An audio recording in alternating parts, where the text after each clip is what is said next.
இன்றைக்கு நாம் சிந்திக்க இருக்கின்ற தலம் திருக்கொள்ளம்பூதூர். இது ஆற்றின் கரையிலே அமைந்திருக்கிறது. ஞானசம்பந்த பிள்ளையார் அடியார்கள் பலரோடு அப்படியே நடந்து வந்து கொள்ளம்பூதூர் வந்து வணங்க வேண்டும் என்ற எண்ணத்தோடு வருகின்றார்கள். அப்படி வருகின்ற வேளையிலே ஆற்றிலே வெள்ளம் அதிகமாக வந்ததாம். இப்ப மாதிரி அப்ப நிறைய பாலங்கள்லாம் கட்டி வச்சிருந்திருக்க மாட்டாங்க இல்லையா? அதனால அந்த ஆற்றை கடந்து செல்ல வேண்டும் என்றால் ஓடத்திலே ஏறித்தான் செல்ல வேண்டும். அப்படி ஓடத்துல இங்கிருந்து பயணிகளை ஏற்றிக்கொண்டு அந்த பக்கம் கொண்டு விடுவார்கள். அப்புறம் அங்கிருந்து ஏற்றிக்கொண்டு வந்து இந்த பக்கம் விடுவார்கள். இப்படித்தான் பழக்கம் இருந்திருக்கு. ஆனா வெள்ளம் நிறைய இருக்கும்போது படகிலே போக மாட்டார்கள். ஏன்னா அவங்களுக்கு தெரியும் இல்லையா, படகு ஓட்டிட்டு இருக்கவங்க உள்ளூர் ஆட்களா இருப்பாங்க. வெள்ளம் வந்ததுன்னா இந்த ஆத்துல எப்படி கஷ்டம் இருக்கும் அப்படிங்கிறது அவங்களுக்கு தெரியும். அதனால அவங்க படகை வந்து என்ன செய்வாங்கன்னா, ஒரு ஓரமா ஒரு இது வச்சிருப்பாங்க. ஆணி அரைஞ்சோ அல்லது ஒரு பெரிய கட்டையை அரைஞ்சோ வச்சிருப்பாங்க. அதுல படகை கட்டி போட்டுருவாங்க. இல்லைன்னா அது ஆத்தோட அடிச்சுட்டு போறதுக்கு வாய்ப்பு இருக்கு இல்லையா? கட்டி போட்டுட்டு போயிடுவாங்க. அப்புறம் எப்போ வெள்ளம் குறையுதோ அதுக்கப்புறம் தான் அவங்க அந்த படகை எடுத்துக்கிட்டு மக்களை எல்லாரையும் இங்கேயும் அங்கேயுமா கொண்டு விடுவாங்க. இந்த அடியார் கூட்டம் கொள்ளம்பூதூரிலே வந்து இறைவனை வணங்க வேண்டும் என்பதற்காக அங்கே வருகின்றார்கள். ஆனா வருகின்ற வேளையிலே என்ன நேர்கிறது அப்படின்னு பார்த்தா, வெள்ளம் ஓடக்காரர்கள் எல்லாம் ஓடத்தை நிப்பாட்டி அதை கட்டி போட்டுட்டு போயிட்டாங்க. ஆனா இங்க இருக்கின்ற அடியார் கூட்டம், ஞானசம்பந்த பிள்ளையாரும் அவரோடு வந்த அடியார்கள் கூட்டமும் எதிர்கரையில இருக்கிற கொள்ளம்பூதூரிலே எழுந்தருளி இருக்கின்ற பெருமானை வணங்க வேண்டும் அப்படிங்கிற பேராவலோடு அங்கே வந்து நிற்கிறார்கள். ஞானசம்பந்த பிள்ளையார் எப்பவும் சுவாமிகிட்ட கேட்டு எல்லாம் கிடைக்கக்கூடியது இல்லையா? அதனால அவர் வந்து படகை அவிழ்த்து கட்ட அவிழுங்க அப்படின்னு சொல்லிட்டு எல்லாரும் அதுல ஏறிட்டு பதிகம் பாடுகிறார். பதிகம் பூராவும் ஒவ்வொரு பாடலிலும் இங்க இருக்கிற அடியார்கள் சிந்தையிலே நீ இருக்கின்றாய் பெருமானே, அவன் மனசு பூரா நீதான் இருக்க, மனசுல உன்னை வணங்கிட்டே தான் இருக்காங்க. ஆனா அப்புறத்திலேயும் உன்னை வணங்க வேண்டும் அப்படிங்கிற எண்ணத்திலே இங்கே வந்து நிற்கிறோம். அதனால நீ என்ன செய்யணும், இவங்களுடைய பக்தி, இவங்களுடைய அன்பு, உன்மேல் கொண்டிருக்கும் காதல் இதெல்லாம் உனக்கு புரியும். அதனால இந்த பதிகம் பாட பாட படகு ஆற்றிலே போகட்டும், உந்தி செல்லட்டும். பொதுவா அவங்க துடுப்பு வச்சு உந்தி போவாங்க. இவர் அதுல சும்மா ஏறி அமர்ந்து பதிகத்தை பாடி அந்த பதிகம் பாட பாட அந்த படகு உந்தி செல்லட்டும், உந்துக உந்துக அப்படின்னே சொல்லி பதிகம் பூரா பாடுறாரு. படகும் சென்று அக்கறைக்கு சேருகிறது. அவர்கள் விரும்பியபடி இறைவனின் திருக்கோயிலுக்குள்ளே சென்று இறைவனை புறத்தும் வழிபட்டு, புறத்தும் அப்படிங்கிற வார்த்தையை சொன்ன உடனே நமக்கு புலனாகுது இல்லையா? அகத்திலே இறைவனை வழிபட்டு கொண்டே இருக்கின்றவர்கள். அதனால புறத்தும் வழிபடுகின்ற அந்த பெற்றினை அவர்கள் பெற்றார்கள் என்று நம்மால் புரிந்து முடிகிறது. இவர்கள் அனைவரும் இங்கே வந்து நின்ற இடம் முள்ளிவாய்க்கரை என்று கூறுகின்றார்கள். அந்த முள்ளிவாய்க்கரைங்கிற இடத்துல வந்து நின்று ஆத்துக்கு அக்கறையில் இருக்கிற திருக்கொள்ளம்பூதூருக்கு செல்ல வேண்டும் என்ற விருப்பம். இந்த தலத்திலே இருக்கின்ற ஒரே பதிகம், அதாவது நமக்கு கிடைத்ததிலே ஒரே பதிகம் இந்த பதிகம் மட்டும்தான். இதுல இறுதி 2 வரி எல்லா பாடல்களையும் ஒன்று போலதான் அமைச்சிருக்காரு. பதிக பலன் சொல்லும் பொழுது மாறுகிறதே தவிர மற்ற 10 பாடல்களிலும் இந்த இறுதி 2 வரி இப்படித்தான் இருக்கும். செல்ல உந்துக, படகு இங்கிருந்து நாங்க நிக்கிற இடத்துல இருந்து நகர்ந்து போகணும், உந்துக சுவாமி, அதை உந்தி அங்க அனுப்பு. சிந்தையார் தொழ நல்கும் மல்குமாறு, சிந்தையார் உன்னை அவங்களுடைய சித்தத்துல வச்சுக்கிட்டே இருக்காங்க. அவர்களுக்கு அழகான சித்தம். ஏன்னா சித்தம் அழகியார் பாடாரோ நம் சிவனை சொன்னார் இல்லையா?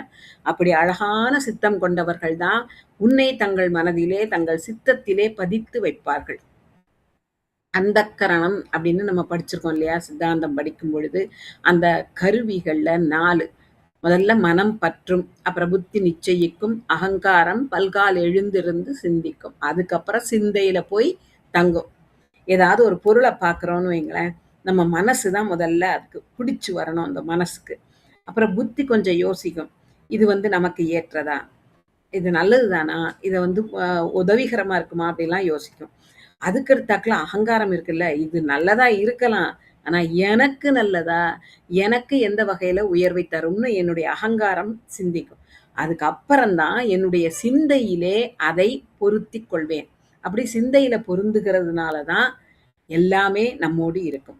எது நம் சிந்தையிலே பொருந்துகிறதோ, அது நம்மோடே தங்கும். சிந்தையில பொருந்தாத எதுவும் அப்படி மறந்தே போயிரும். நெறைய இது அப்படித்தானே. சில இதெல்லாம் சில பாடல்கள் ஒரு காலத்துல படிச்சிருப்போம். அது ரொம்ப மனச கவர்ந்திருக்கும். அது சிந்தையில பதிஞ்சா மட்டும் தான் இன்னைக்கும் அத திருப்பி பாட முடியும் நம்மால. அது மேல அவ்வளவு கருத்து இல்லாம நம் சிந்தையை அதிலே செலுத்தவில்லை அப்படின்னா அப்படியே மறந்து போயிரும் இல்லையா? அதேதான். அதனால சிந்தை என்பது மிகவும் முக்கியமான ஒன்று. நான் சிந்தையில இறைவன வச்சதுனால தான் என்னைக்கும் என்னால இறைவனை பாடிக்கொண்டே இருக்க முடியும். அவனுடைய தாளை நான் வணங்க முடியும். அவன் அவன் என் சிந்தையில் நின்ற அதனால் அவன் அருளாலே அவன் தாழ் வணங்கி சொல்லுவார் இல்லையா சிவபுராணத்துல. என்னுடைய சிந்தையில அவர் நின்னாரு. அதனாலதான் அவர் தாழ எனக்கு வழங்க முடிஞ்சது. அப்பேற்பட்ட அடியவர்கள் இங்கே வந்திருக்கிறார்கள். அவர்களுடைய சிந்தையிலே நீ நிற்கின்றாய். அந்த சிந்தையார்கள் தொழ அவர்கள் என்ன விரும்புகின்றார்கள்? உன்னுடைய திருக்கோயிலிலே வந்து தொழ வேண்டும் என்று விரும்புகிறார்கள்.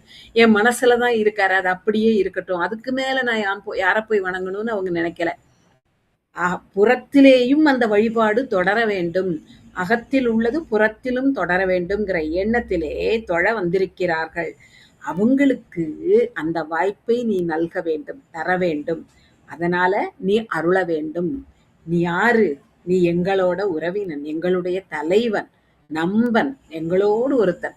அதனால நீ எங்களுக்கு அருளி விடுவாய் இறைவா என்று இறைவனிடம் எல்லா 10 பாடல்களும் இந்த 2 வரி செல்ல உந்துக சிந்தையார் தொழ நல்குமாறு அருள் நம்பனே அப்படிங்கிறது தான் எல்லா பாடல்களிலேயும் அமைந்திருக்கின்ற வரிகளாக உள்ளது. முதல் 2 வரி தான் அவருடைய மனதிலே தோன்றுகின்ற கருத்துக்களை நமக்கு தருகின்றார். அதுவும் இறைவனுடைய திருவருளை நம் முன்னால கொண்டு நிப்பாட்டுகிற மாதிரி இருக்கு. முதல் பாட்டுல என்ன சொல்லியிருக்காருன்னா, அங்க மலர்கள் நிறைய இருக்கான். ஏன் இருக்காது?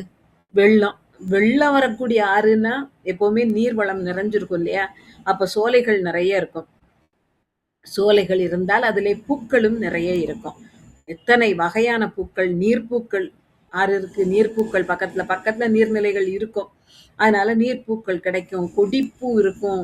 செடியில வரக்கூடிய பூ இருக்கும். மரங்களிலே வரக்கூடிய பூக்கள் இருக்கும். இத்தனை பூவும் இருக்கின்ற இடம். இவ்வளவு நீர் இருந்தா நிச்சயமா எல்லா பயிரும் செழித்து வளர்ந்திருக்கும்.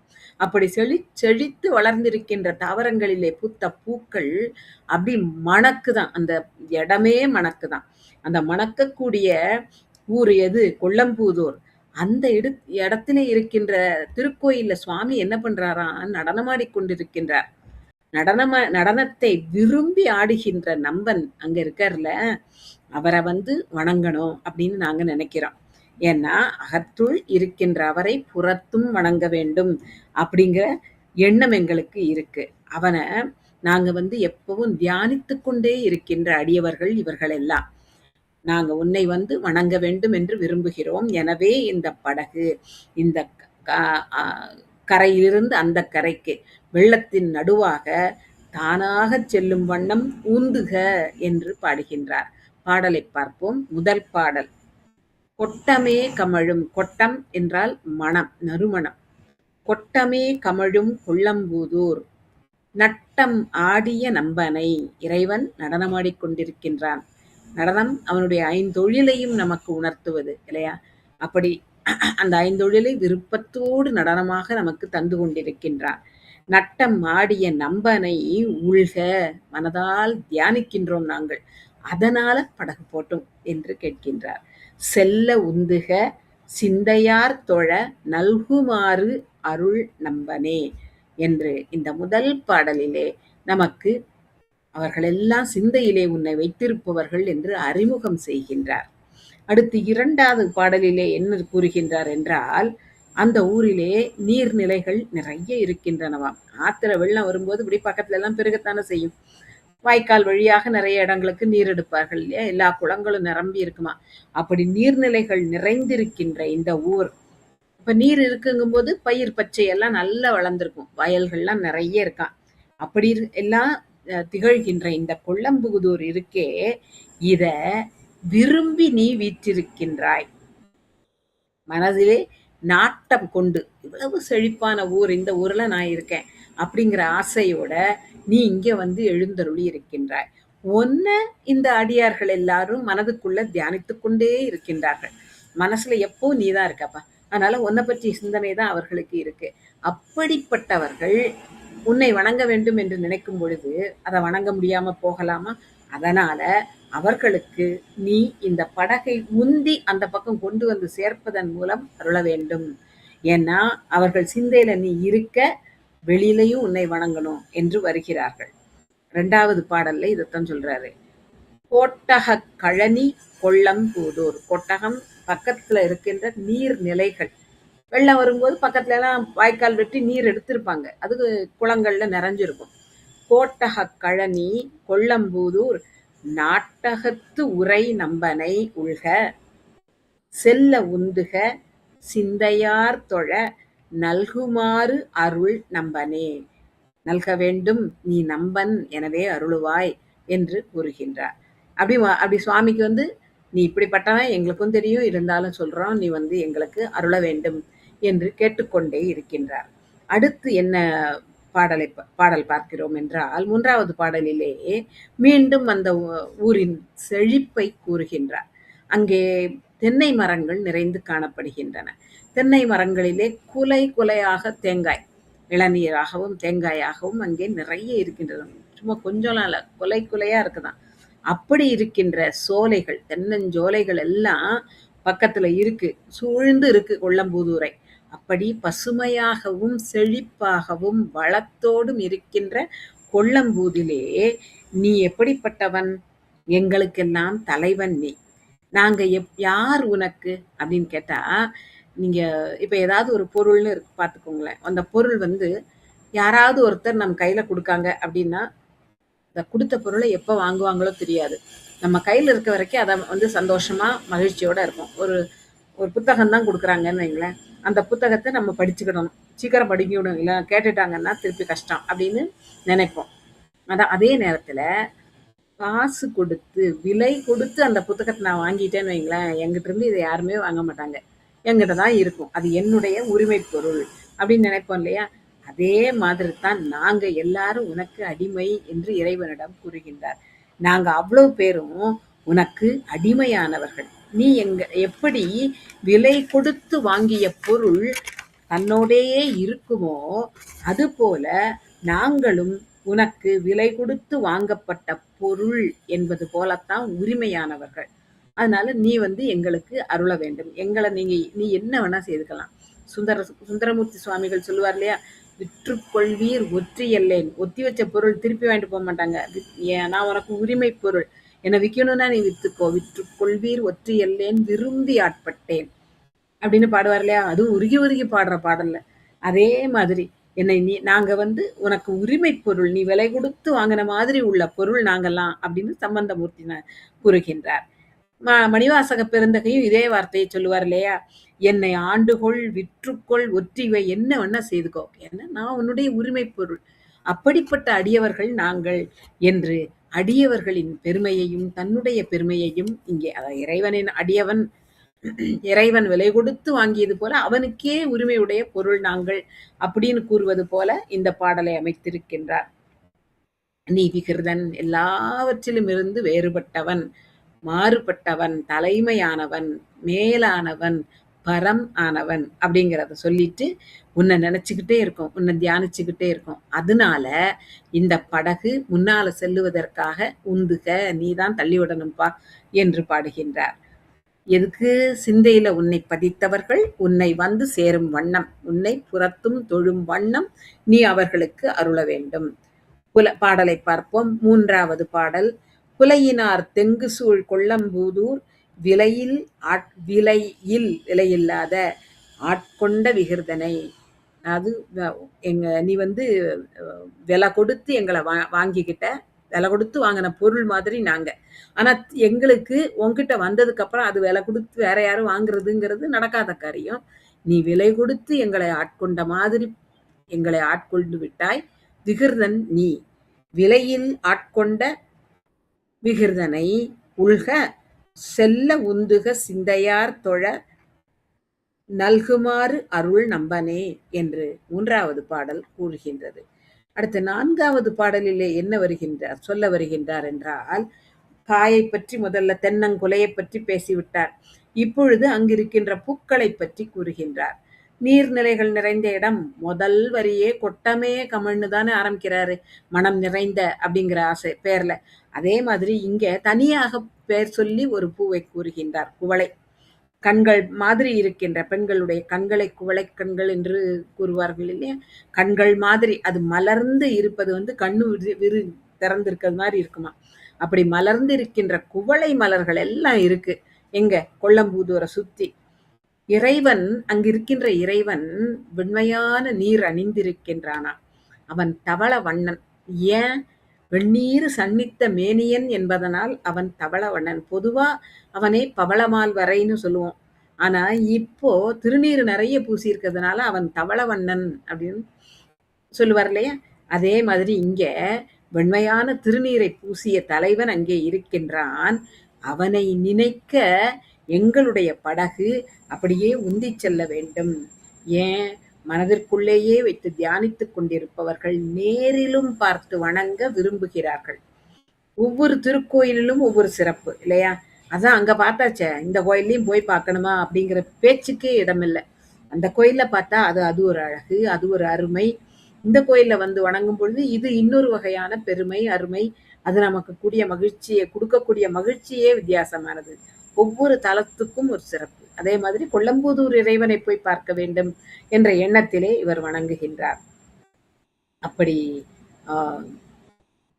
வெண்மையான நீரணிந்த இறைவன் அங்கே எழுந்தருளியிருக்கின்றான். அவனை மனத்தால் தியானிக்கின்றதனால் எங்களுடைய படகை நீ செலுத்தி ஆற்றை கடந்து அங்கே வருவதற்கு அருள வேண்டும் என்று கேட்கின்றார். 4வது பாடலை பார்ப்போம். குவளை கண்மலரும் கொல்லம்பூதூர் தவள நீரணி தலைவனை உள்க செல்ல உந்துக சிந்தையார் தொழ நல்குமாறு அருள் நம்பனே என்று 4வது பாடல் கூறுகின்றது. அடுத்து 5வது பாடல். இப்ப குவளையை சொல்லிட்டாரா? முதல்ல தென்னையை சொன்னாரு. அடுத்து குவளை மலர சொல்லிட்டாரு. இப்ப அடுத்தாக்குல கொன்றையை பற்றி கூறுகின்றார். இறைவன் கொன்றை மாலை அணிந்தவன் இல்லையா? அநாய நாயனாருக்கு அந்த கொன்றை மரத்தை பார்த்த உடனே சுவாமியினுடைய திருமுடியில இருக்கின்ற கொன்றை மாலை ஞாபகம் வந்தது இல்லையா? அப்படி இறைவனுக்கு மிகுந்த உகந்த மலர் இந்த கொன்றை மலர். அது மஞ்சள் நிறத்திலே இருப்பதால் அது அது கீழே விழும்போதெல்லாம் அப்படி பொன்னா இருக்க மாதிரி இருக்கான் இவருக்கு. மேல அப்படி தொங்கி அப்படி ஆடும் போதுமே அந்த அவர் மாலையாக ஆடும் பொழுது அப்படி பொன்னா அப்படியே ஆடிட்டே இருக்க மாதிரி அப்படி ஒரு அழகா இருக்கான். கீழே விழுந்ததுன்னா பொண்ணு உதிர்ற மாதிரி இருக்குதான். பொன் துகள் உதிர்ந்தா எப்படி இருக்கும் அந்த மாதிரி இருக்கான் இவருக்கு. அப்படி கொன்றை மாலை பொன் மாதிரி நிறமுடைய இதழ்களை உதிர்க்கிற மாதிரி அவ்வளவு செழிப்பாக இருக்கின்ற கொல்லம்பூதூர். அந்த கொல்லம்பூதூர்ல யார் இருக்கா? புல்லிய சடை உடைய புன்சடை பிஞகன் அங்க இருக்காரு. அவரை மனதால நினைக்கின்றார்கள். அப்படி நினைக்கின்ற காரணத்தினால் அவர்கள் ஏறி இருக்கின்ற இந்த ஓடத்தை அனுப்பி தருவாயாக என்று அப்படி உந்தி தருவாயாக என்று இறைவனை வேண்டுகின்றார். பாடலை பார்ப்போம். 5வது பாடல். கொன்றை பொன் சொரியும் கொல்லம்பூதூர். கொன்றை அப்படி மலர்ந்திருக்கான். அது அப்படி இதழ உதிர்க்கிறது அப்படி பொன் சொரிகின்ற மாதிரி பொன் அப்படி அள்ளி தெளிக்கின்ற மாதிரி இருக்கான். அப்பேற்பட்ட செழிப்பு மிகுந்த கொல்லம்பூதூர். கொன்றை பொன் சொரியும் கொல்லம்பூதூர் நின்ற புன்சடை நிமலனை உள்க செல்ல உந்துக சிந்தையார் தொழ நல்குமாறு அருள் நம்பனே என்று 5வது பாடலிலே அமைக்கிறார். அடுத்த 6வது பாடல்ல என்ன சொல்லுகின்றார் என்றால், இந்த ஓடம் இருக்கே, இது இங்கிருந்து போய் அங்க போய் சேர்ந்தா எங்க போய் சேரும்? கொல்லம்பூதூர்ல போய் சேரும். முள்ளிவாய்க்கரையில நாங்க நிக்கிறோம். இந்த ஓடம் இங்கிருந்து அந்த பக்கம் போயிட்டுன்னா கொல்லம்பூதூர்ல போய் சேர்ந்துடலாம். அந்த கொல்லம்பூதூர்ல யார் இருக்கார் தெரியுமா? திருநடனத்தை விரும்பிய இறைவன். நட்டம் ஆடியை எண்டோல் வீசி நின்றாடும் பிரான் அப்படின்னு இறைவனுடைய திரு நடனத்தை எல்லாரும் பாராட்டி பாடுவார்கள் இல்லையா? அப்படிப்பட்ட நட்டம் ஆடுகின்ற இறைவன் அந்த கொல்லம்பூதூரிலே எழுந்தருளி இருக்கின்றான். அவனை எங்கள் மனத்தினால் நாங்கள் உள்குகின்றோம், தியானிக்கின்றோம். அப்படி மனசுல வச்சு, சிந்தையில பதிச்சு அவனை வணங்கிக் கொண்டே இருக்கின்றோம். எனவே அந்த அங்க போய் அவனை சேருவதற்காக இந்த ஓடத்தை செலுத்த வேண்டும். உன்னுடைய திருவடியையே நினைத்துக் கொண்டிருக்கின்ற அடியார்கள், உன்னை சிந்தித்துக் கொண்டே இருக்கின்ற அடியார்களுக்கு சிந்தனைக்கு உள்ளிருந்து மட்டும் அருளாமல் இறைவனாக சந்நிதியிலே சிவலிங்க திருமேனியாக இருந்தும் எங்களுக்கு நீ அருள வேண்டும். அதனால அங்க போய் வணங்கினால்தான் அந்த அருள் கிடைக்கும். எனவே இந்த ஓடத்தை நீ செலுத்துவாயாக என்று கூறுகின்றார். 6வது பாடலை பார்ப்போம். ஓடம் வந்து அணையும் கொள்ளம்பூதூர் ஆடல் பேணிய அடிகளை உள்க செல்ல உந்துக சிந்தையார் தொழ நல்குமாறு அருள் நம்பனே என்று கூறுகின்றார். அடுத்து 7வது பாடல்ல என்ன சொல்றாருன்னா, ஆறு இருக்கின்றதே, அந்த ஆறு வந்துட்டே இருக்கு. அது வந்து அடைகின்ற இடம் எது? உன்னுடைய திருவடியாக்கும். எங்க? கொல்லம்புதூர் என்ற திருத்தலத்திலே எழுந்தருளி இருக்கின்ற உன்னுடைய திருவடி வந்து அந்த ஆறு சேர்கின்றது. அந்த ஆறு வந்து சேர்கின்ற ஊர்ல நீ இருக்க பத்தியா? நீ எதுல எழுந்தருளி இருக்கின்றாய்? பெற்றத்தின் மீது ஏறி அமர்ந்திருக்கின்றாய். ஏறு. அப்படிப்பட்ட அந்த அருமையான பெரிய சிவந்த கண்களை உடைய ஏற்றிலே நீ எழுந்தருளி இருக்கின்றாய். போன பாடல்ல நட்டமாடி என்று நடராஜ திருமேனியை நினைவூட்டினார். இங்கே ஏற்றின் மீது அமர்ந்திருக்கின்றாய் என்று கூறுவதன் மூலம் ரிஷபாரூடரை நமக்கு நினைவூட்டுகின்றார். 2 இடத்துல நடனமாடியே என்று கூறி நடராஜ திருமேனியை நினைவூட்டினார். இங்கே அம்மையோடு இருக்கின்ற ரிஷபாரூடரை நினைவூட்டுகின்றார். அப்படி இருக்கின்ற உன்னை சிந்தையிலே வைத்தே வணங்குகின்றவர்கள் ஏறி இருக்கின்ற இந்த ஓடத்தை உந்த வேண்டும். அப்படிப்பட்ட பேறு கிடைக்கணும்னு நீ அருள வேண்டும் என்று வேண்டுகின்றார். 7வது பாடல். ஆறு வந்து அணையும் கொள்ளம்பூதூர் ஏறு தாங்கிய இறைவனை. ஏறு யாரை தாங்கிக் கொண்டிருக்கின்றது? இறைவனையும் இறைவியையும் தாங்கிக் கொண்டிருக்கின்றது. ஏறு தாங்கிய இறைவனை உள்க செல்ல உந்துக சிந்தையார் தொழ நல்குமாறு அருள் நம்பனே என்று வேண்டுகின்றார். அடுத்து 8வது பாடலிலே என்ன கூறுகின்றார் என்றால், இதில் ஒரு சின்ன இலக்கண குறிப்பை பார்க்க வேண்டியிருக்கிறது. குரங்கு கூட்டங்கள் எல்லாம் அங்க மரம் நிறைய இருக்குங்கும் போது குரங்குகள் வரும். நல்ல செழிப்பான இடம், கனிகள்லாம் இருக்கு. அதனால பூ இருக்கிறதுனால கனிகள் இருக்கும். காய் இருந்ததுன்னு சொன்னார். அதே மாதிரி நிறைய கனிகளும் இருக்கும். அதனால குரங்கு கூட்டம் நிறைய இருக்கு.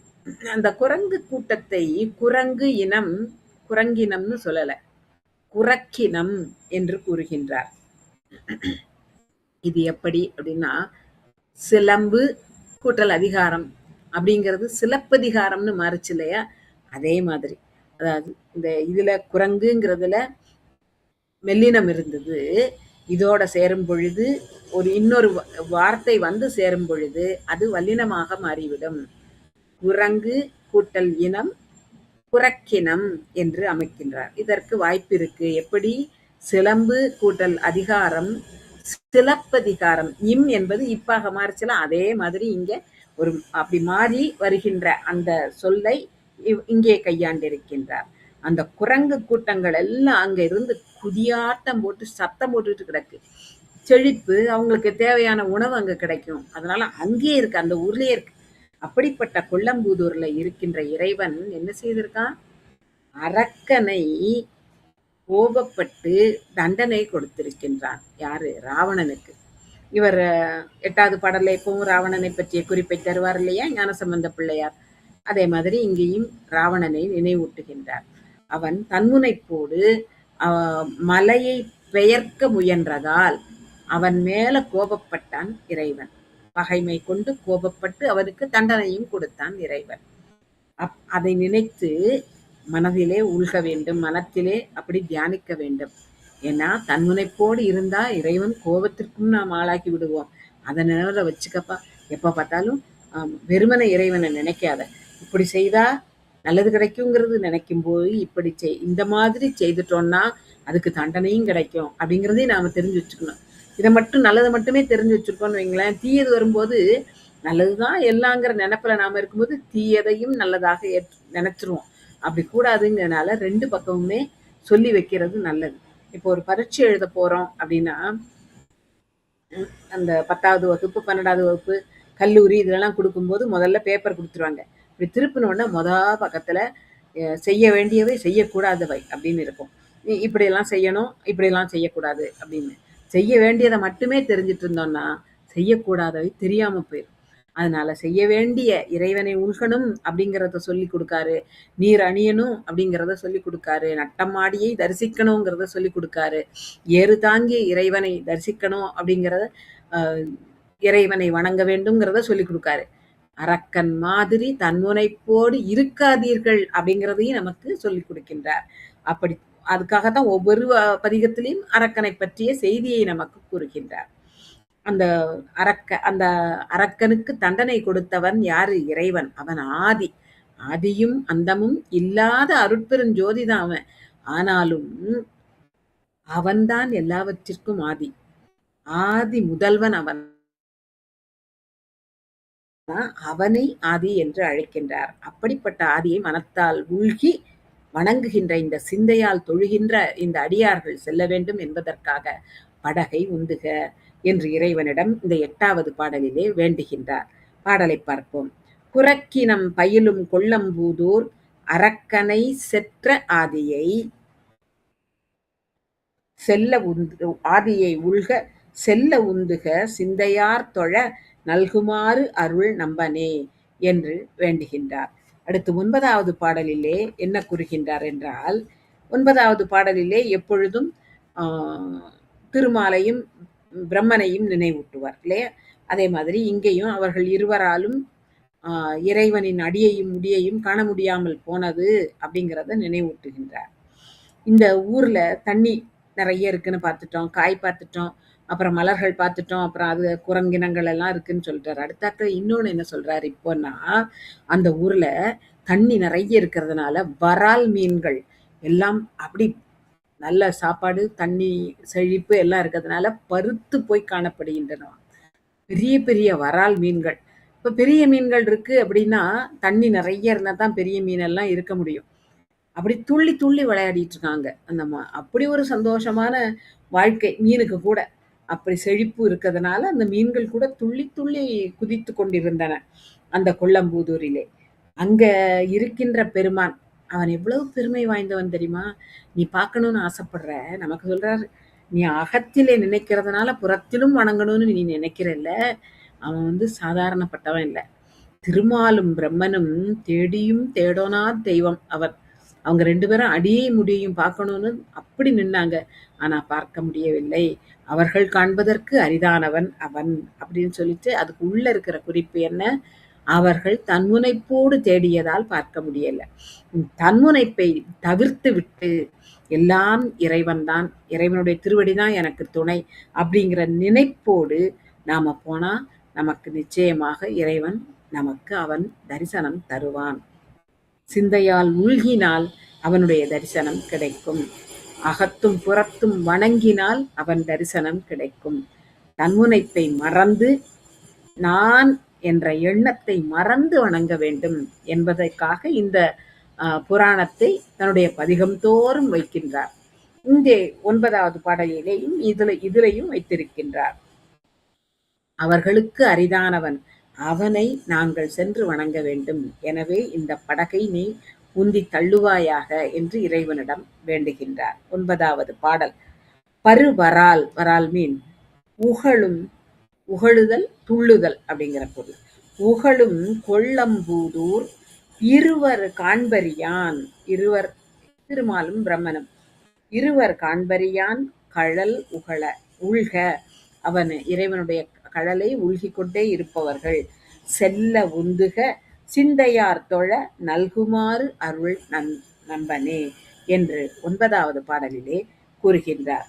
அடுத்து 10வது பாடல் பௌத்தர்களையும் சமணர்களையும் நமக்கு கூறுவார்களே அதே மாதிரி இதிலும் அமைத்திருக்கின்றார்.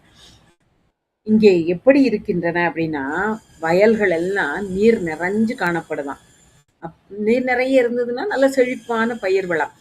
இப்பதானே நாம கடந்து கஷ்டப்பட்டுட்டு இருக்கோம். தண்ணி வருமா? மழை வருமா? அங்க தண்ணி தொறந்து விடுவாங்களா? இங்க தண்ணி தருவாங்களா? அப்படிலாம் கவலைப்படுதோம். ஆனா அந்த கொல்லம்பூதூர்ல அந்த நேரத்துல நீர் நிறைய இருக்கிற வயல்கள். அந்த வயல்களால் சூழப்பட்டிருக்கின்றது கொல்லம்பூதூர். அங்கே யார் எழுந்தருளி இருக்கின்றார்? செல்வன். சிவபெருமான் அங்கே எழுந்தருளி இருக்கின்றான். அவனை வணங்க வேண்டுமென்றால், அவனை மனத்திலே உள்க வேண்டும். அவனை புறத்திலே வணங்கும் ஆசையோடு வரவேண்டும். வெள்ளம் இருந்தாலும் சரி. வெள்ளம் ஓடிட்டு இருக்கு அப்படின்னா, அப்ப மழை பெஞ்சிட்டு இருக்குன்னு தானே அர்த்தம். மழை இருக்கும்போது தானே வெள்ளம் இருக்கும் அங்க. அப்படி வெள்ளம் அந்த மழையினாலும் சரி, அடைமழைனாலும் சரி, நான் விடாது இறைவனை வந்து வணங்குவேன்னு தான் இவங்க எல்லாரும் கிளம்பியிருக்காங்க. வெள்ளம் வந்தாலும் தாண்டிட்டு போய் சுவாமி என்னை கூட்டிட்டு அந்த அக்கறையில கொண்டு சேர்த்துருவாரு அப்படிங்கிற எண்ணத்துல தான் அங்கே வந்து நிற்கின்றார்கள். ஆனா இவ்வளவு ஆசையோட வருகின்றவர்களுக்கு அவர்களுடைய வினை பயன் தான் இது. நல்வினை பயனாக இது நடந்திருக்கு. ஆனா அந்த நல்வினை பயனை செய்யாதவர்கள் யாரு அப்படின்னு பார்த்தா பௌத்தர்களும் சமணர்களும். அவங்க 2 பேரும் இறைவனை பற்றி சிவபரம்பொருளை தூற்றிக்கொண்டே இருப்பார்கள். ஏன்னா அவங்களுக்கு தெரிந்தது அவ்வளவுதான். அவங்களுடைய வினை அவ்வளவுதான். அந்த அவர்களுடைய வினையின் பயனாக இறைவனை வந்து தூற்றுவதற்கு மட்டும்தான் நினைக்கின்றார்கள். ஆனா நாம போற்றுவதற்கு நினைக்கின்றோம். அதனாலதான் நமக்கு இத்தனை அருளும் கிடைக்கின்றது. இவர்கள் கொடுத்து வைக்கல. அந்த ஸ்டெப்லயே நின்னுட்டாங்க. அதுக்கு அடுத்தாக்குல வரல. அவர் அவருடைய குணம் என்ன? அவருடைய தன்மை என்ன? அவர் எப்படியெல்லாம் அருளுவார்? அவர் எப்படியெல்லாம் நம்மை காக்கின்றார்? அப்படிலாங்கிறத புரிஞ்சுக்கிட்டாங்கன்னா, தூற்றுவதை விட்டு விடுவார்கள். அப்போ அப்புறம் அமைதியா இருப்பாங்க. அதுக்கப்புறம் போற்றவும் தொடங்கி விடுவார்கள் இல்லையா? அது இவர்களுக்கு வாய்க்கவே இல்லை. அந்த நிலையிலேயே நின்று விட்டார்கள். எப்பவுமே அப்படித்தானே. ஏதாவது ஒரு பொருள் நமக்கு முதல்ல தெரியாது, அதை பத்தியே தெரிஞ்சிருக்காது. அப்புறம் தெரியுதுன்னு வைங்களேன், ச்சே இது நல்லது இல்லை அப்படின்னு நம்ம வெறுக்கலாம். அப்புறம் அதனுடைய உண்மைத்தன்மையை பற்றி தெரிஞ்ச உடனே அது மேல ஒரு விருப்பம் வந்து அப்படி மாறுவோம் இல்லையா? இவர்கள் அந்த அதை கடிந்து பேசுவதோட நின்று விட்டார்கள். அதுக்கு மேல முன்னேறவே இல்லை அவர்கள். அப்படிப்பட்டவர்கள் அவர்கள் பகைமையோடு பேசக்கூடியவன் யாரு? அங்கே இருக்கின்ற செல்வன். அவனை பேசி அவர்களோட வினை பயன் அங்கே நிப்பாட்டி வச்சுட்டு அவங்கள. அவனை வணங்க வேண்டும் என்று செல்லுகின்ற இந்த சிந்தையால் தொழுகின்ற மக்களுக்கு அவன் இந்த படகை அனுப்பி உய்வு தர வேண்டும் என்று வேண்டுகின்றார். 10வது பாடல். நீரகக் கழனி கொல்லம்பூதூர் தேர் அமன் செற்ற செல்வனை. தேர அமன் அப்படிங்கிறது தேரர்கள் அமணர்கள். தேர அமன் செற்ற செல்வனை உள்க செல்ல உந்துக சிந்தையார் தொழ நல்குமாறு அருள் நம்பனே என்று கூறுகின்றார். அவனை வணங்கி வேண்டுகின்றார். அவர்கள் அந்த அளவிலே நிற்க எங்களுக்கு அதற்கு மேலான எத்தனையோ படி கடந்துட்டோம். இறைவனுடைய பெருமையை உணர்ந்துட்டோம். அவனை உள்கி கொண்டே இருக்கின்றோம். சிந்தையில அவனை பதித்து வைத்திருக்கின்றோம். அப்புறம் இறைவனை புறத்தும் வணங்க வேண்டும்னு வந்திருக்கோம். அப்ப எத்தனை படி தாண்டி மேல வந்துட்டோம். அப்படி அருளி இருக்கின்றான் என்று இறைவனை நம்பன் என்று வணங்குகின்றார். அடுத்து 11வது பாடலிலே பதிக பலன் சொல்லுவார் இல்லையா? முதலில் யாரை பாடுகின்றோம் என்று கூறுகின்றார். கொன்றை சேர் சடையான். கொன்றை மாலை சேர்கின்ற சடைமுடியை உடைய இறைவன் எந்த ஊர்ல இருக்கான்? கொல்லம்பூதூர். அவனை யார் பாடுகின்றார்? நன்று காழியுள் ஞானசம்பந்தன். சீர்காழி நகரிலே பிறந்த ஞானசம்பந்தனாகிய நான். இன்று சொல் மாலை கொண்டு ஏத்த வல்லார். இன்னைக்கு நான் பாடியிருக்கேன்ல, இந்த பாடலை பாட வல்லவர்கள், இறைவனை ஏத்துவதற்காக பாட வல்லவர்கள். அந்த இன்றுங்கிற ஒரு வார்த்தையை போட்டிருக்காருல, அது எதை உணர்த்துகின்றதுன்னா, நான் இன்னைக்கு சொல்லிட்டேன். இதை எத்தனை நூற்றாண்டு கழிச்சுனாலும் சரி, எத்தனை ஊழிகள் கழிச்சுனாலும் சரி, சொல்லக்கூடியவர்களுக்கு பலன் உண்டு. இப்ப எப்படி ஒரு உறுதியை சுவாமி கொடுத்திருக்கார் பாருங்களேன். இன்னைக்கு நான் சொல்லிட்டேன். இதை என்னைக்கு எந்த அடியவர் பாடினாலும், என்றைக்கு எந்த அடியவர் விருப்பத்தோடு பாடினாரும் அவர்களுக்கு இந்த பலன் உண்டு என்று உறுதியாக நமக்கு கூறுகின்றார். இன்று சொல் மாலை கொண்டு ஏத்த வல்லார். போய் அவர்கள் கடைசியில எப்படி அவர்களுடைய வாழ்க்கை அமையும்? என்றும் வானவரோடு இருப்பாரே. அவர்களுக்கு என்றைக்கும் வானவர்களோடு மகிழ்ந்து இருக்கின்ற அந்த பேரு கிடைக்கும். நான் இன்னைக்கு சொன்னேன், இன்னைக்கு என் கூட இந்த பாட்டை கேட்டவங்க பாடினவங்களுக்கு மட்டும்தான் பலன் இல்லை, என்றைக்கு வேண்டுமானாலும் தலைமுறைகள் தாண்டி நூற்றாண்டுகள் தாண்டி என்றைக்கு இந்த பதிகத்தை விருப்பத்தோடு யார் பாடுகின்றார்களோ அவர்கள் வானவர்களோடு மகிழ்ந்து இருப்பார்கள் என்று கூறுகின்றார். இப்படி 11 பாடல்களிலே நமக்கு அருமையாக கூறிவிட்டு நிறைய கருத்துக்களை கூறிவிட்டு சென்றிருக்கின்றார். இந்த பதிகம் பாடும் பொழுது நாம எல்லாம் பார்ப்போம் இல்லையா? எல்லாம் என்னென்ன அதிலே கூறுகின்ற பொருள் எல்லாத்தையும் பார்ப்போம். நம்ம வாழ்க்கைக்கு என்ன அதுல இருந்து ஒரு அறிவுரை இருக்கு அப்படிங்கிறதையும் நம்ம கொஞ்சம் யோசிச்சு பார்த்தா நல்லது. பதிகத்தின் பொருள் நாம் அறிந்து கொள்ள வேண்டிய ஒன்று. எந்த அந்த நேரத்திலே அவர் பாடும் பொழுது அந்த வாழ்க்கை முறை வேறையாக இருந்திருக்கலாம். அவரு அப்படி நடந்திருக்கலாம், இப்படி நடந்திருக்கலாம் அப்படின்லாம் நம்ம பேசலாம். இன்றைக்கும் நமக்கு அவர் சொன்னார் இல்லையா? இன்று நான் சொல்வது என்றுமே பலன் தரும் அப்படின்னு. அது என்னென்ன பலன் எல்லாம் என் சிற்றறிவுக்கு எட்டியபடி தரும் அப்படின்னு தோணுச்சோ அதை உங்களோடு நான் பகிர்ந்து கொள்கின்றேன். நம்ம என்ன சொல்றாருன்னா, சுவாமியை வணங்குங்க, கூட்டமா போய் வணங்குங்க. எப்பவும் அப்படித்தானே. தனியா போறோம்னு வைங்களேன், நமக்கு ஏதாவது ஒன்றை பத்தி மட்டும்தான் தெரிஞ்சிருக்கும். அந்த இடத்துக்கு மட்டும் இப்படி போவோம் வந்துருவோம். ஆனா ஒரு 10 பேர் சேர்ந்து போறோம்னா அதுல ஒருத்தங்களுக்கு பக்கத்துல இருக்க இன்னொரு தலம் தெரியலாம், அல்லது நாம போகின்ற தலத்தின் பெருமை தெரியலாம், அல்லது அவங்களால பாட்டை பாட முடியலாம், அல்லது அவர்களுக்கு அதை பற்றி செய்திகளை கூற தெரிஞ்சிருக்கலாம். அதனால எப்பவுமே கூட்டமா செல்லுங்கள். கூட்டமாங்கும் பொழுது அடியார்கள், அடியார்களோடு இணைந்திருப்பவர்கள், சங்கமம் என்று அழைக்கப்படுகின்ற அந்த அடியார் கூட்டம் என்பது நம்மை நல்வழிப்படுத்தக்கூடியது.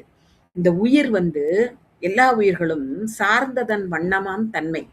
அதாவது யாரை சார்ந்து இருக்கமோ அவங்கள மாதிரி தான் நாமளும் இருப்போம். நம்ம சாதாரணமா அடியார்கள் இல்லாதவர்களோடு இணைந்திருந்தோம்னு வைங்களேன், அப்ப நம்ம சிந்தனையெல்லாம் வேற மாதிரி அவங்களோடையே சேர்ந்து போக ஆரம்பிச்சிடும். அதை விடுத்து கூட்டமாக அடியார்களோடு இணங்கி இருந்தோம்னா அடியார் கூட்டம் நம்மை நல்வழிப்படுத்தும். எனவே அடியார் கூட்டத்தோடே இருங்கள் அப்படின்னு கூறுகின்றார். இரண்டாவது, இறைவனை சிந்தையால் தொழ வேண்டும். சும்மா அப்படி மேம்போக்கா வணங்காதீங்க. மனதால் பற்றி புத்தியில பதித்து அகங்காரத்தை அடக்கி சிந்தையிலே இறைவனை பதித்து கொள்ளுங்கள். அதுதான் சிறந்த வழிபாடு என்று கூறுகின்றார். மூன்றாவது, திருக்கோயில் வழிபாடு என்பது மிகவும் முக்கியம் என்றும் கூறுகின்றார். ஏன்னா சிந்தையால் மனத்தை வைத்து தியானிக்க வல்லவர்கள், தியானத்துல இருக்க நான் மற்ற இதெல்லாம் மற்ற பூஜையெல்லாம் நான் பண்ணணும்னு கட்டாயம் கிடையாது, திருக்கோயிலுக்கு போகணும்னு கட்டாயம் கிடையாது அப்படிலாம் நினைக்கக்கூடாது. அகத்திலே வழிபடுவது எவ்வளவு முக்கியமோ அதே மாதிரி புறத்தில் வழிபடுவதும் முக்கியம் என்று நமக்கு அறிவுறுத்துகின்றார். தலங்கள் தோறும் சென்று வணங்குவதும் நமக்கு நன்மை தரும் என்பதை உணர்த்துகின்றார். அகத்தும் புறத்தும் வணங்கணும், அதுவும் ஒரு 5வது கருத்தாக நினைக்கின்றேன். புறத்தில் வணங்குவது திருக்கோயில் செல்வது, அகத்துள் வணங்குவது அடியார்களோடு இணங்கியிருந்து வணங்குவது. அடுத்து ராவணன் பகைத்தான். அவன் பகைத்ததனால் தண்டனையை அடைந்தான். தன்முனைப்போடு பகைத்தான். எனவே அந்த நினைப்பு அப்படி நான் உயர்வு, நான் இவ்வளவும் செய்துட்டேன், இதுக்கெல்லாம் பலன் எனக்கு கிடைக்க ஆரம்பிச்சிட்டு அதனாலே நான் உயர்வானவன் அப்படிங்கிற எண்ணம் நமக்கு வரவே கூடாது. நாம எப்பேற்பட்ட ராஜாவா இருக்கலாம், எத்தனை தேசத்துக்கு வேணா ஆளுகின்ற சக்கரவர்த்தியா கூட இருக்கலாம், அல்லது செல்வத்திலே ரொம்ப உயர்நிலையில் இருக்கலாம். எப்படி இருந்தாலும் அந்த இறைவனை விட்டு விலகி போனோம்னா நமக்கு நல்லது நடக்கவே நடக்காது. இவன் ராவணன் பெரிய சிவபக்தன் இல்லையா? அதை ஒரு நிமிஷம் அவன் மறந்து தன்னுடைய ஆணவத்தினால அப்படி போய் அடிபட்டான் இல்லையா? அதனால எவ்வளவு உயர்ந்த பதவியில இருந்தாலும் அந்த பணிவு, இறைவனை வணங்குகின்ற தன்மை நமக்கு தேவை. அதேதான் அயன்மாலை பற்றிய குறிப்பும். திருமாலையும் பிரம்மனையும் கூறுகின்ற பொழுது தன்முனைப்பு, அவர்கள் எப்படிப்பட்ட பதவியில இருக்காங்க, பதமுக்தி அடைந்தவர்கள். அந்த பதவியில இருக்கவங்களுடைய அகங்காரமே அவங்களுக்கு கேடாக முடிந்தது. அவங்க தேடுன அடிய முடியும், கிடைக்காமலே போச்சு இல்லையா? எனவே தன்முனைப்புங்கிறத மறந்து இறைவனை வணங்க வேண்டும். அப்ப அவன் தானாக நம்முடைய தன்னுடைய திருவடியை நமக்கு தருவான். அவன் அன்பெனும் வலைக்குள் அகப்படும் மலை, அப்பேற்பட்ட பெரிய அருளாளன் அவன். அதனால தன்முனைப்பு மறக்க வேண்டும். அப்புறம் மாறுபட்ட சிந்தனை என்பது நமக்கு இருக்கக்கூடாது. உண்மையான வழிகாட்டுதல் எதுங்கிறத உணர்ந்துக்கிடணும். இப்ப நாம வெளியில பலரோடு பழகுகின்றோம். அப்ப ஒவ்வொருத்தரும் கூறுகின்ற கருத்து நம் மனதிலே பதிந்து, அதுவரை நாம் வைத்திருந்த கருத்தை மறக்க வைத்து விடக்கூடும். நேத்து வரைக்கு தேவாரத்த தவிர வேற எதையுமே பாடாமல் இருந்தவர்கள் இன்று வழிமாறிப் போவதை நாம் பார்க்கின்றோம். அதிலிருந்தும் நம்மை காத்துக் கொள்ள வேண்டும். அதுக்கு அடியார் கூட்டத்தோடயே இருக்கணும். தெளிவான சிந்தனை தேவை. இது எப்படி தேர் அமன் இருவரும் தேரரும் அமணரும் மாறுபட்ட சிந்தனையால் அவர்கள் மாறினார்களோ அப்படி மாறாமல் ஒன்றுபட்ட சிந்தனையோடு இருக்க வேண்டும் என்று கூறுகின்றார். அந்த வாழ்க்கைய செலுத்தணும். இவர் எப்படி வெள்ளத்துல ஓடத்த கொண்டுட்டு போறதுக்கு இறைவனுடைய திருவருள கேட்டாரோ, அதே மாதிரி இந்த கடல்ல பிறவிக் கடல் இல்லையா? இந்த கடலை நீந்தி கடக்க முடியாது. இறைவனுடைய திருவருள் நமக்கு ஓடமாக இருந்து வழிநடத்தி செல்லும். அங்க எப்படி அந்த ஓடத்தை இது பண்ணாரோ, அதே மாதிரி நம் வாழ்க்கை என்கிற இந்த ஓடத்தை இறைவன் நிச்சயமாக அப்படியே செலுத்தி கொடுப்பார். நாம செய்ய வேண்டியது ஒண்ணு, அவனை சிந்தையில் பதித்து அடியார் கூட்டத்தோடு இருந்து அகத்தும் புறத்தும் வழிபட்டு இறைவனை வணங்கினால் இந்த ஓடத்தை அவன் செலுத்தி தருவான். இந்த என்றைக்கும் பலிக்கும் என்றைக்கும் பலனை தரக்கூடிய இந்த பதிகத்தை நாம் படித்து உய்வு பெறுவோம் என்று கூறி, அருள்நிறை சௌந்தராம்பிகை உடனுரை வில்வவனேஸ்வரர் திருவடிகள் போற்றி போற்றி. வாய்ப்புக்கு நன்றி. வணக்கம். திருச்சிற்றம்பலம்.